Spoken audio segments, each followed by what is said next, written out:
Today, I would meet the kidnapper, and he would give me Alice. I wouldn't give him any other choice. A drowning man will clutch at a straw.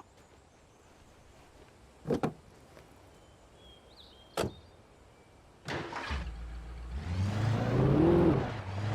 by little, without realizing it, I'd come to believe that the story in the manuscript was coming true. The current of its narrative had taken me deeper and deeper into dark waters. Alice had been taken from me. Barry was probably in jail. I was a fugitive from the FBI. The whole world taken over by the dark presence was trying to destroy me. It all felt real, but it matched a textbook case of insanity.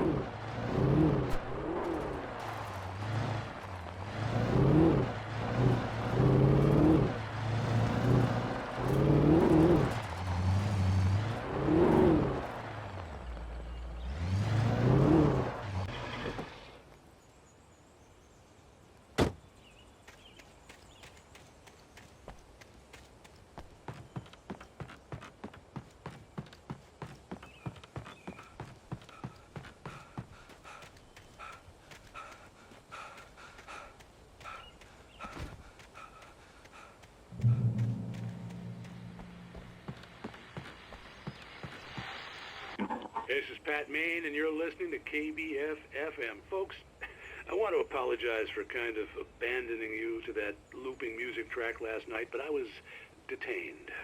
You see, I encountered a big-shot G-man with an itchy trigger finger who could use a lesson in manners and a boot in the ass, not necessarily in that order either. Now, folks, I know I'm not being very informative here, and I apologize for that. I really should just keep quiet, but I'm just so peeved right now, because some people just shouldn't be carrying badges. And I'm just glad that our Sheriff Breaker was there to straighten things out.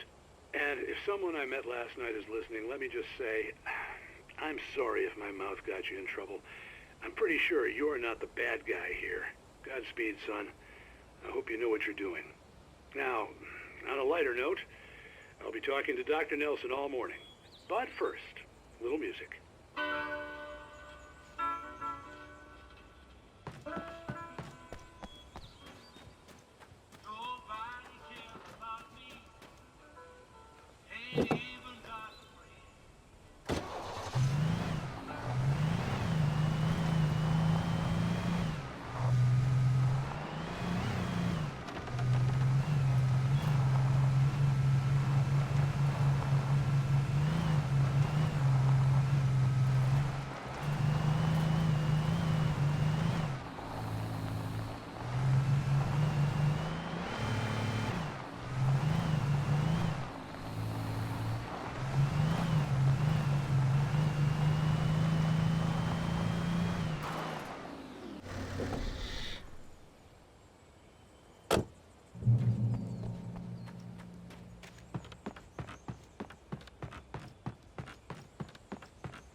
Welcome back to KBF-FM. Hope you enjoyed that tune. Now, Doc, you were talking about life and finding that special someone, that soulmate. Well, you were talking about that. I was saying I don't buy it. Well, see, to me, that's strange, because I always pegged you as a hopeless romantic. You got me there, Pat. But I think love's where you look for it. And you need to do a lot of looking, sure. But the idea that there's that one special person out there for you, and if you miss that chance, it's gone forever, and you're forever incomplete. I mean, isn't that depressing? Or, heck, childish even? Hey, there's plenty of fish in the sea. And apparently a fisherman has a fishing analogy for everything, but what you're saying, isn't that a little harsh? Well, no. What I am saying is that your potential for finding that connection isn't limited to what's essentially a chance encounter. How is that harsh? Yeah, well, I guess that's a nice thought, but let me say something personal here. Okay. Now, well, I don't disagree with you exactly, but I can't really fit that together with what I feel, what I felt for someone, because she was the one. She was. And I let her drift away from me. Maybe I didn't put in the work, I don't know, but well, since then, and it was a long time ago, but since then, there hasn't been anyone. not like her. And I'm not saying I dwell on her or haven't moved on. I like my life. I'm not living in the past. But I do miss the way she completed me. You can't argue with the heart, Pat. I'm sorry, folks. I had kind of a scary experience last night, and let's just say it's shaken a few things loose.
For Mott, spying on the writer on the ferry had been a disappointment. His boss had made Wake out to be something special, but Mott hadn't been impressed. He'd gotten a good long look at the wife, though, and he liked what he saw. Mott had fantasized about goading Wake into a fight, but it hadn't happened. Still, he'd get his chance to see if the writer had anything in him. He'd been promised as much.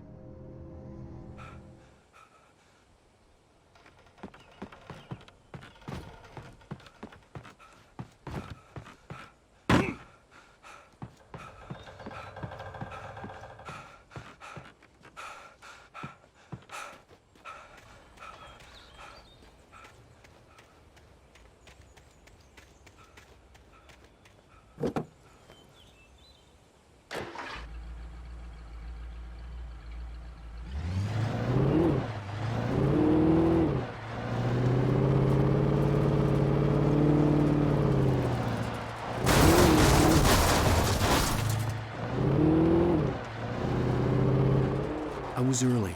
I was supposed to meet the kidnapper at noon in the main building. The coal mine was quiet. It was a museum now.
I didn't want to go outside. Cops had to be looking for me.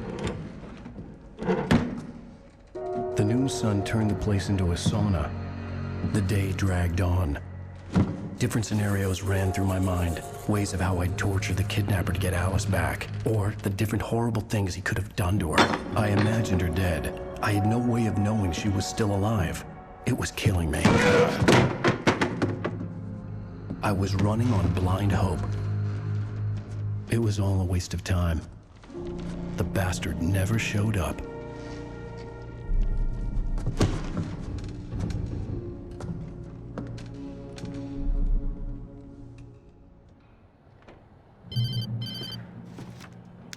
Wait, Where the hell are you? change of plans. You know where Mirror Peak is? It's a big mountain north of where you are. You follow the path from the mine, you can't miss it. There's a lookout point there. I'll be waiting. I'm through being jerked around You by want to you. see your wife alive? Because if you do, you better watch what you say to me. Do we understand each other? I want to talk to Alice. Yeah, and I want the manuscript. Don't keep me waiting, Wake. Hello? Hello! Ah! I'm gonna kill him! I had to get to Mirror Peak.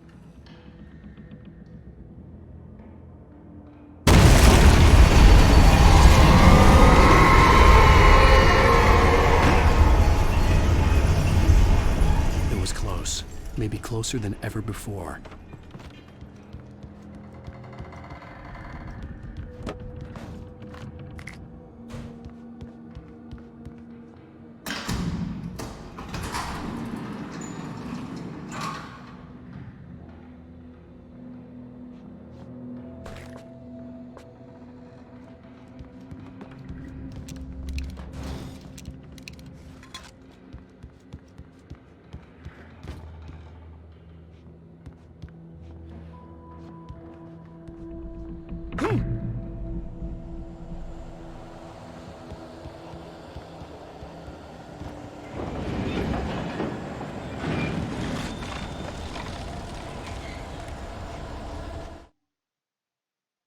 When Thomas Zane fell for Barbara Jagger, it happened fast. She was young, vibrant, and beautiful, full of life. He had never been a very happy man, and without any seeming effort, she had changed all that. Zane felt good for the first time in his life. Everything she did was another piece of a jigsaw puzzle he hadn't even known he'd been missing. And best of all, she made the words flow, strong and sharp. She was his muse.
The only way to reach the hillside ahead was to go through the building. I had to find a way to avoid electrocution.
Some of the taken retained echoes of their former selves, but these were just the nerve twitches of a dead thing. Nothing remained but a shell covered and filled with darkness. In most cases, these puppets were enough for the purposes of the dark presence. But for anything more elaborate, as with the writer, it was different. It needed his mind. And so rather than taking him over completely, it merely touched him.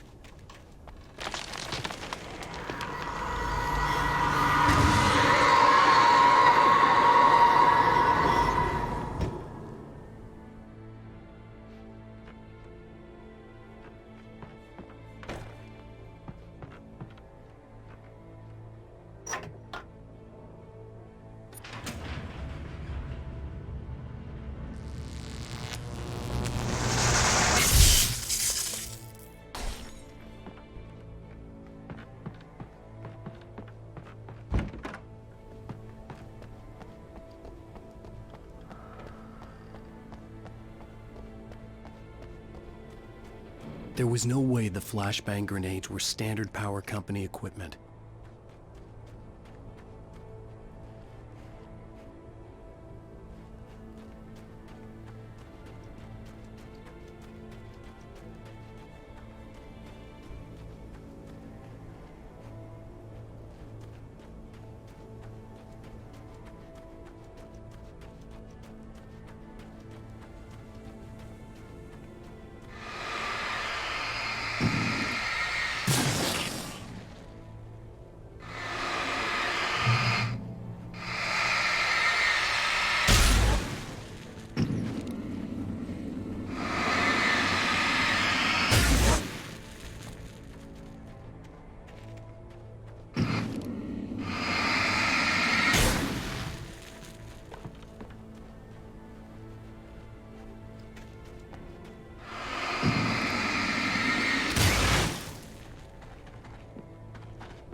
I stared through the bars of the jail cell.